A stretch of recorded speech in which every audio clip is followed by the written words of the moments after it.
A paz do Senhor Jesus para todos. Estamos de volta com a graça de Deus para mais uma lição da Escola Bíblica Dominical da editora Betel. Hoje nós vamos refletir na lição de número 11, que fala sobre o novo templo e a restauração do culto. As coisas velhas já passaram, eis que tudo se fez novo na vida daqueles que temeram a Deus, após o juízo de Deus ser consumado ali no cativeiro, e o que levou o povo a se arrepender dos seus pecados e alcançar a restauração. Então tem muitas bênçãos de Deus nessa lição de hoje. Eu tenho certeza que não será em vão essa lição, como todas as lições, né? Deus tem abençoado. Então eu convido você a ficar conosco até o final do vídeo. Eu tenho certeza que você não vai se arrepender, tá bom? Se você gostar desse vídeo, não se esqueça de deixar o seu like, tá bom? Você vai estar ajudando o nosso canal dessa forma, né? E se você não for inscrito, eu convido você a se inscrever também, a acionar o sininho e assim desfrutar também toda semana, né, dessas bênçãos que Deus tem preparado para a gente. O texto de referência para essa lição está no capítulo 43 desse livro de Ezequiel. Os versículos são do 1 ao 4 e depois ele dá um salto para o versículo 10. É onde Ezequiel testifica ter visto a glória de Deus vindo do Oriente e resplandecendo em toda a terra, e com voz como de muitas águas, semelhante a muitas águas. Interessante que não só o Ezequiel, mas também João, lá no livro do Apocalipse, eles usam comparações para expressarem o que viram, né? Porque a glória de Deus é indescritível. Não há palavras humanas que define por completo a glória de Deus. É impossível, né? E a visão que Ezequiel teve era tão gloriosa que ele não resistiu e caiu sobre o seu rosto, né? Deus mostrou nessa visão um modelo de casa perfeito, que seria o templo cheio da santidade, da glória de Deus. E Ezequiel deveria testificar ao povo de Israel a perfeição dessa casa que ele viu, para que servisse de modelo para o povo, a ponto deles se envergonharem dos seus pecados, das suas maldades. Irmãos, quando a gente mede nossa santidade olhando para modelos humanos cheios de falhas, nós nos sentimos impecáveis, não é assim? Como Saulo, quando ele comparou a sua religiosidade com a igreja, que era formada por pecadores. Ele se achava irrepreensível entre eles, né? Mas quando Saulo se deparou com um modelo perfeito no caminho de Damasco, o Senhor Jesus, ele se envergonhou, né? E se sentiu o mais miserável dos homens. Então é algo semelhante a isso que esse texto de referência está nos revelando. Por isso que o escritor aos Hebreus diz que a melhor maneira de deixarmos todo o embaraço e o pecado que tão de perto nos rodeia é olhando para Jesus, né? O modelo perfeito, que em tudo foi tentado, sem nunca pecar, e em cuja boca nunca se achou engano algum. O tópico 1 fala sobre o santuário que havia no meio do povo. Como diz o item, é essencial a gente refletir sobre a presença desse santuário no meio do povo, né? Durante toda a peregrinação deles, desde a saída do Egito até o início do cativeiro, para que a gente possa entender melhor o impacto que a mensagem de Ezequiel ia causar ali no povo, no cativeiro, né? Já que o santuário representava a presença de Deus no meio do povo, né? Assim como também a Arca da Aliança, lá nos dias de Davi, né? Representava também a presença de Deus. A glória da presença de Deus é imensa, né? É tão grande o contraste entre a santidade de Deus e o pecado do povo, que se Deus se manifestasse no meio deles como ele é, não ia sobrar ninguém. Daí a necessidade de Deus ser representado, né, através de uma arca ou de um santuário. Deus havia dito também para Moisés que não ia no meio do povo pessoalmente, né, mas enviaria um representante, enviaria um anjo, justamente por isso também, para que a presença do Senhor não os consumissem, devido ao contraste, né, imenso que havia entre a santidade de Deus e os pecados do povo. É como se Deus fosse uma tocha de fogo próxima à gasolina chamada pecado, né? E hoje, irmãos, nós temos o privilégio de termos a presença desse mesmo Deus não próximo a nós, mas em nós, né? Em todo o tempo da nossa peregrinação nessa vida, mesmo sendo pecador, porque o sangue de Jesus Cristo anula o efeito do pecado quando há um arrependimento sincero. O item 1.1 destaca a ordem divina para que o povo fizesse esse santuário, né, esse tabernáculo, que significa lugar santo, lugar sagrado. A construção desse santuário fazia parte das leis, dos mandamentos que Deus passou lá atrás no Monte Sinai para Moisés, e esses mandamentos deveriam ser a regra de conduta para o povo de Israel, não somente durante a peregrinação no deserto, mas também quando já estivessem estabelecidos em Canaã. Irmãos, deserto representa escassez, né? E Canaã diz respeito à fartura, terra que mana leite e mel. E a palavra de Deus é a mesma, seja no deserto, seja em Canaã. Ela é a mesma, né? Na escassez, na fartura. E eu não posso querer obedecer a palavra só quando tudo vai bem. E quando tudo vai mal, eu dou o jeitinho brasileiro, né? Que não condiz com a palavra de Deus. E também não devo buscar obedecer a palavra só quando tudo vai mal, só quando eu estou no deserto, para ver se as coisas melhoram, né? E quando melhora, eu me envolvo com os deuses pagãos de Canaã. Só o fato do povo ter o santuário no deserto e em Canaã já significava que o Deus Santo estava no meio do seu povo, né? Em todo o tempo, em todo lugar. Por isso que Deus disse, né? Porque eu sou santo, sejam santos também em toda a vossa maneira de viver.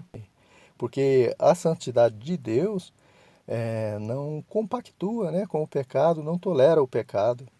O item 1.2 fala sobre o templo construído por Salomão.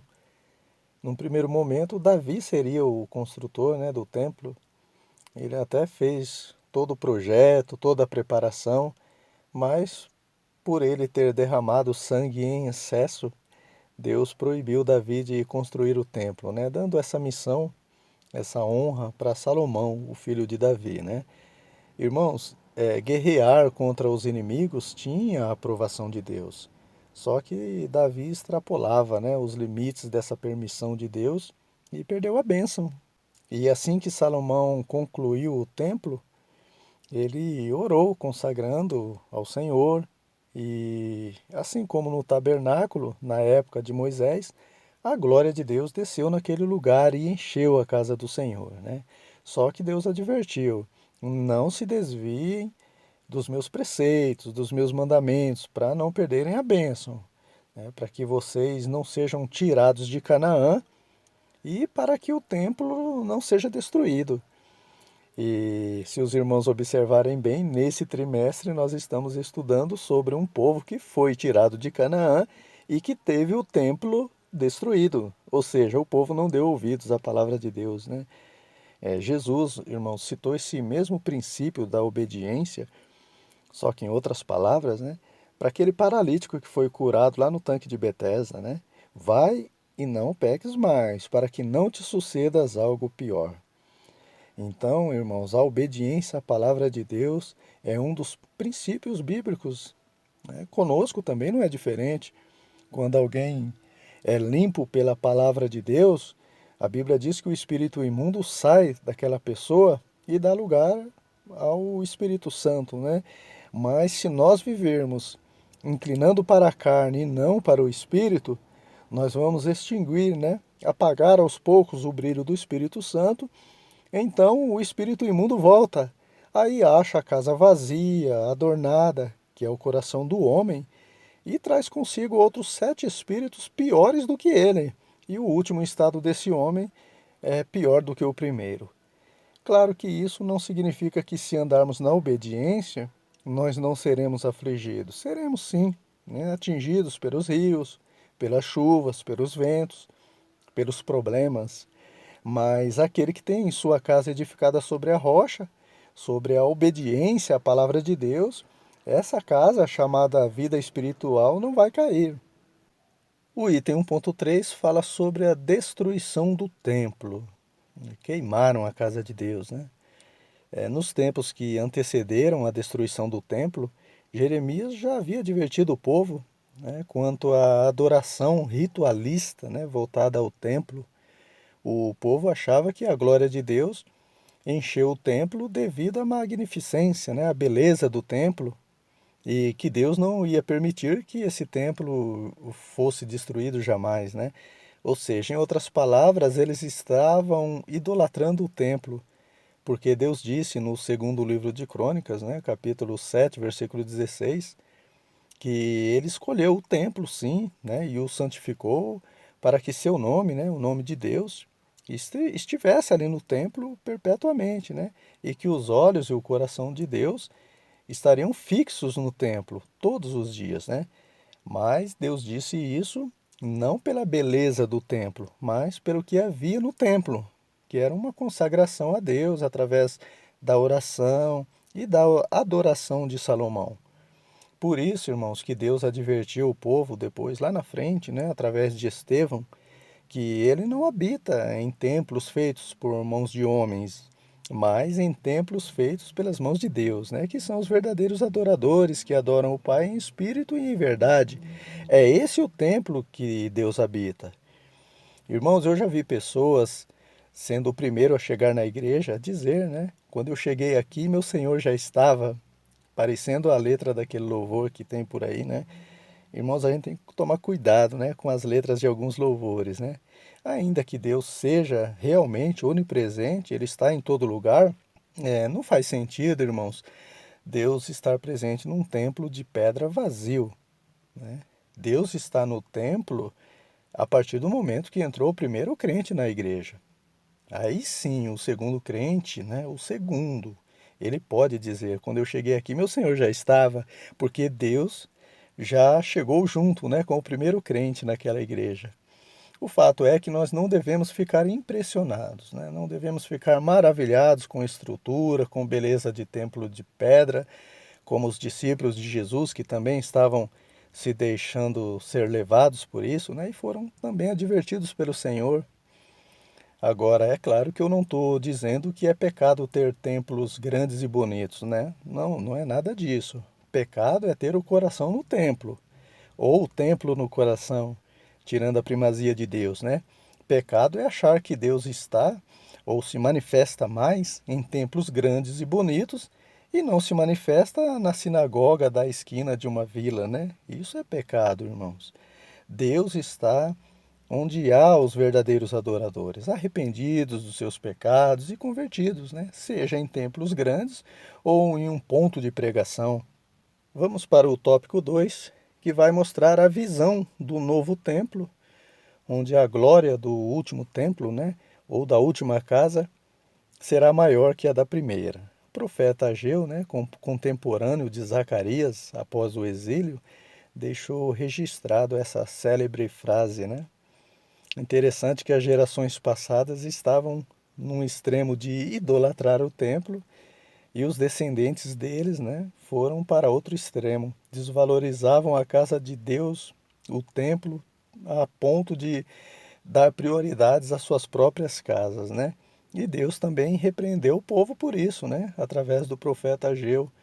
Ou seja, Deus requer um equilíbrio no que diz respeito à valorização do templo de pedra, né? Não deve haver excesso a ponto de idolatrar o templo, nem recesso a ponto de relaxar também com a casa de Deus. Agora, voltando para o item, irmãos, os capítulos 40 e 44 desse livro de Ezequiel registram em detalhes a estrutura do templo de Jerusalém, a glória do Senhor sendo manifestada novamente ali no templo e o serviço sacerdotal. Só que o pastor Valdir Alves, né, o comentarista da revista, ele vai enfatizar nesse tópico somente a estrutura do templo e o serviço sacerdotal, devido ao espaço, né, da revista e o tempo de aula ser muito curto. Então, apenas alguns detalhes desses assuntos já serão suficientes para a nossa compreensão nessa mensagem de Ezequiel e para a nossa edificação espiritual. O item 2.1 diz que um novo tempo é vislumbrado, né? Surge um novo tempo. o comentarista ele chama a atenção para a importância de se fazer uma conexão entre o capítulo 40, versículos 1 e 2 de Ezequiel, onde Deus leva ele em visão à terra de Israel no 25º ano do cativeiro, no dia 10 do primeiro mês do ano. Então a gente tem que fazer a conexão com esse capítulo 40, com o capítulo 37, versículos 26 ao 28, onde a palavra templo é substituída por tabernáculo, né, ou santuário. Parece um bicho de sete cabeças, mas não é não, tá bom? O início do ano no calendário judaico, né, ele pode se referir a duas datas, né, já que havia dois calendários, né, um civil e outro religioso. No calendário civil, o início do ano é o mês de Tisri, ou o outubro no nosso calendário, né, o calendário gregoriano. Já no calendário religioso, o ano inicia no mês de Nissan, que equivale ao mês de abril. Se Ezequiel estiver se referindo ao mês de Tisri, ele está se referindo ao dia da expiação. Se for o mês de Nissan, ele se refere à Páscoa. Então, seja como for, ambas as datas são importantes, né? Pois dizem respeito à expiação do pecado do povo ou à libertação deles do Egito. Então, seria a esperança de um novo tempo para o povo de Deus, de restauração, de celebração. Então, o povo não precisava se preocupar de qual calendário Ezequiel estava se referindo, né? O importante é que Deus estava prometendo que o tempo de restauração e celebração ia chegar, o dia da vitória ia chegar. Os irmãos percebem o que Deus está falando conosco também? Irmãos, não importa o dia, nem a hora, nem o mês, nem o ano, nem como será. Se Deus prometeu algo, a gente tem que descansar nas suas promessas, porque Ele é fiel para cumprir. Simples assim. Quando Deus não revela claramente a data de algo, é porque as coisas encobertas pertencem a Ele. E nós não devemos ficar ansiosos com coisa alguma, né? Mas, como diz Pedro, lançar sobre o Senhor toda a nossa ansiedade, porque Ele tem cuidado de nós.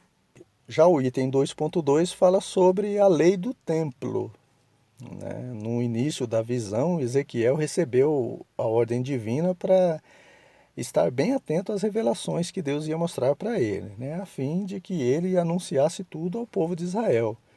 Ou seja, essa exortação passaria primeiro por Ezequiel, né? Ele seria o canal de transmissão da palavra de Deus e, consequentemente, também ele próprio seria exortado a obedecer a como deveria ser a estrutura do templo, bem como as leis de Deus, que incluía a separação entre o santo e o profano, né? Entre as leis de Deus e os costumes pagãos das nações. Então não era só o povo que deveria observar isso, mas o próprio Ezequiel. Irmãos, as ordenanças que Deus passava para o povo servia para os profetas também, né? Da mesma forma que os sacerdotes ofereciam, né, sacrifícios pelos pecados do povo e deles também. Você observa esse mesmo princípio em Deuteronômio, capítulo 11, versículo 18 e 19, onde os pais eram advertidos a primeiro guardarem a palavra de Deus no coração para depois ensinar aos filhos. O fato de sermos usados por Deus, por exemplo, né, aqui na escola bíblica dominical, a ensinar a palavra de Deus, é um privilégio muito grande, é um privilégio enorme. Paulo diz a Timóteo que é digno de dupla honra aquele que tem esse ministério, mas isso não significa que somos mais santos que os irmãos, né? Ou que Deus vai considerar isso e fazer vista grossa se nós pecarmos. Não, né? Claro que não. O professor da IBD deve ser o primeiro a pôr em prática o que ensina, assim como os profetas e os sacerdotes usados por Deus também. E, irmãos, a quem muito se lhe confiou, muito mais será cobrado, né? Por isso que Tiago diz: muitos de vós não sejam mestres, sabendo que receberão mais duro juízo, né? Deus cobrou do anjo das igrejas ali da Ásia Menor, do pastor das igrejas, né? Porque a igreja era reflexo do pastor, era reflexo do líder. Então, irmãos, não dá para brincar de ensinar a palavra de Deus, né? Tem que ter um compromisso sério e tem que ter um chamado de Deus.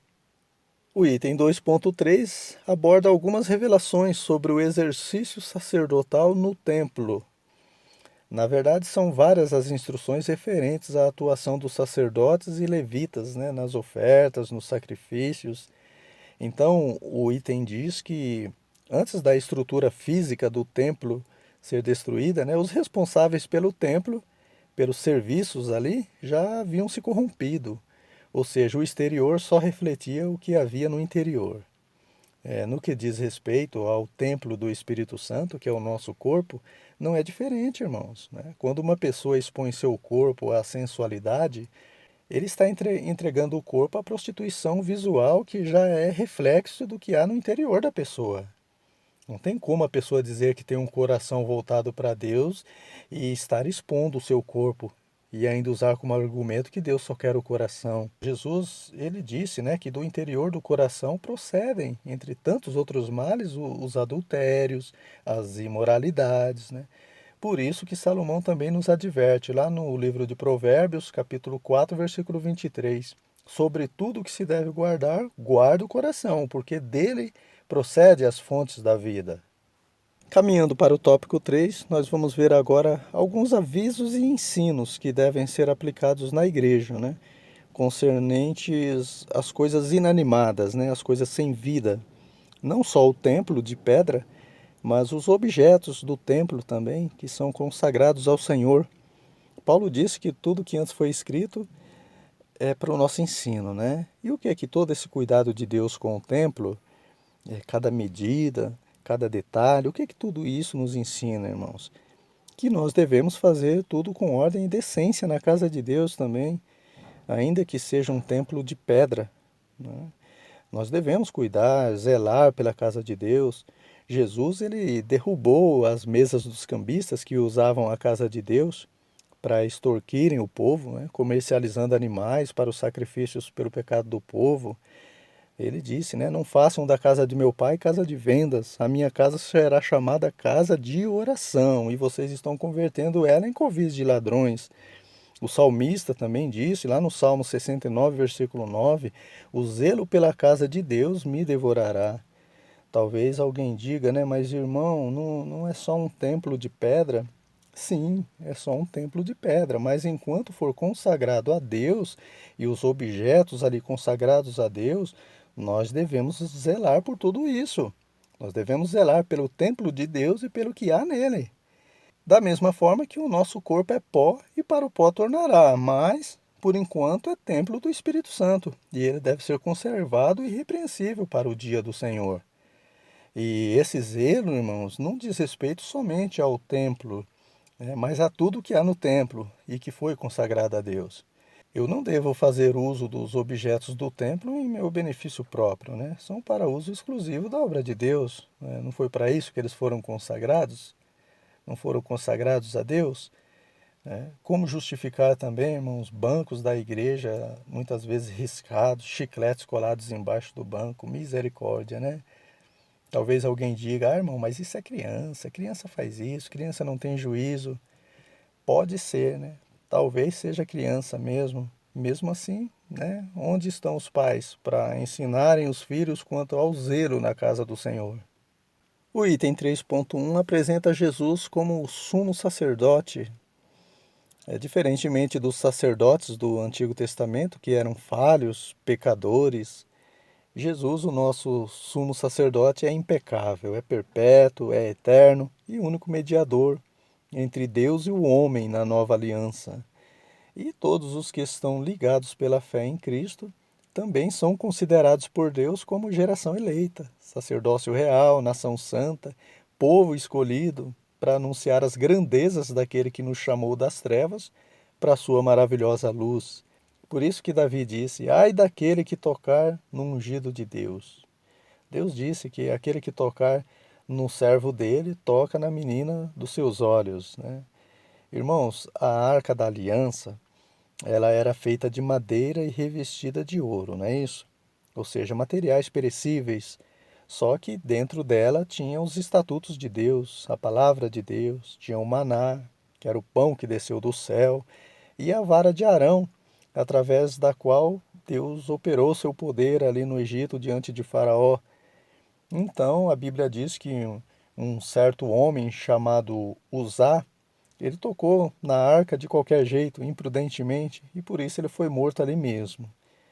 Da mesma forma acontecerá com aquele que tocar num crente, né, que guarda a palavra de Deus no coração. Aquele que destruir o templo de Deus, o templo do Espírito Santo, Deus o destruirá. E isso serve para aqueles que destroem o próprio corpo, né, entregando à prostituição.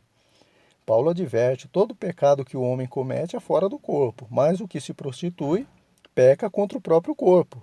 Ou não sabeis que o vosso corpo é templo do Espírito Santo que habita em vós, proveniente de Deus e que não sois de vós mesmos? Então, meus irmãos, porque fomos comprados por um bom preço, nós devemos glorificar a Deus no nosso corpo e no nosso espírito, os quais pertencem a Deus. O item 3.2 aborda outro ensino para a igreja, né? Devemos servir a Deus com reverência e piedade. Salomão disse: guarda os teus pés quando entrares na casa de Deus. Isso fala de reverência. Diante de um juiz terreno, numa audiência, tem várias exigências, né, para aquele que vai se apresentar, da forma como deve se apresentar, e ai daquele que não cumprir essas exigências, né? Mas diante do juiz dos juízes, no culto, alguns querem comparecer de qualquer jeito, né? Mexe no celular no momento que o juiz está falando, não se inclina para ouvir a palavra de Deus. Irmãos, não é porque o véu do templo se rasgou de alto a baixo quando Jesus morreu ali na cruz por nós e temos livre acesso agora ao trono da graça que nós vamos entrar na presença de Deus de qualquer jeito. Então, a mensagem de Deus para nós é essa, né? Guarda o teu pé quando entrares na casa de Deus. Isso no sentido literal, com relação ao templo de pedra. Porque se você considerar o nosso corpo como a casa de Deus, e ele é, a Bíblia diz isso, nós devemos viver o tempo todo em reverência, porque onde nós pisarmos a planta dos pés, o juiz dos juízes estará lá, estará em nós, né? Então, irmãos, é preciso ter cuidado, zelo, temor, respeito, né, da parte dos discípulos de Cristo, como diz o escritor aos Hebreus no capítulo 12, versículo 28 e 29. Porque o nosso Deus, ele é amor, mas também é um fogo consumidor, é justiça e é juiz.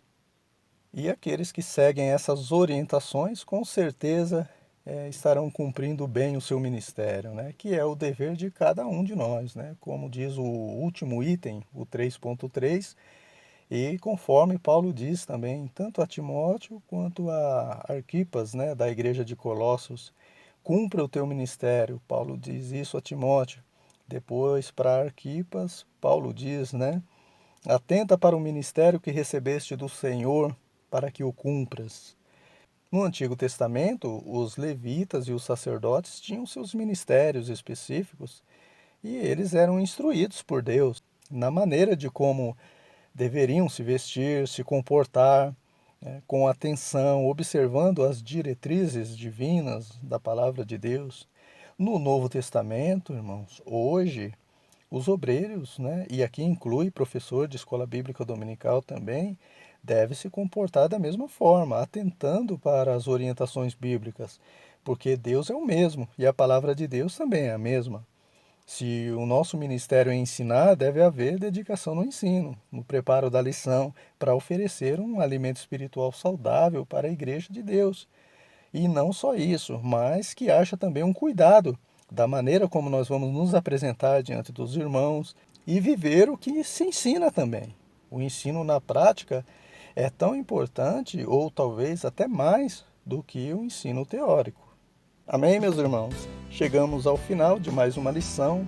Deus abençoe ricamente você, né, que nos acompanhou até o final do vídeo, que deixou seu like, que se inscreveu no nosso canal, que compartilhou, enfim, né? Deus abençoe grandemente a todos. Se Deus nos permitir, na próxima semana nós estaremos refletindo na penúltima lição desse trimestre, a lição de número 12, que vai falar sobre as visões do afastamento e o retorno da glória de Deus. Tenho certeza que também será uma bênção muito grande. Conto com vocês em mais essa lição. Deus abençoe você na ministração da aula na IBD da sua igreja. E até a próxima semana, se Deus assim nos permitir.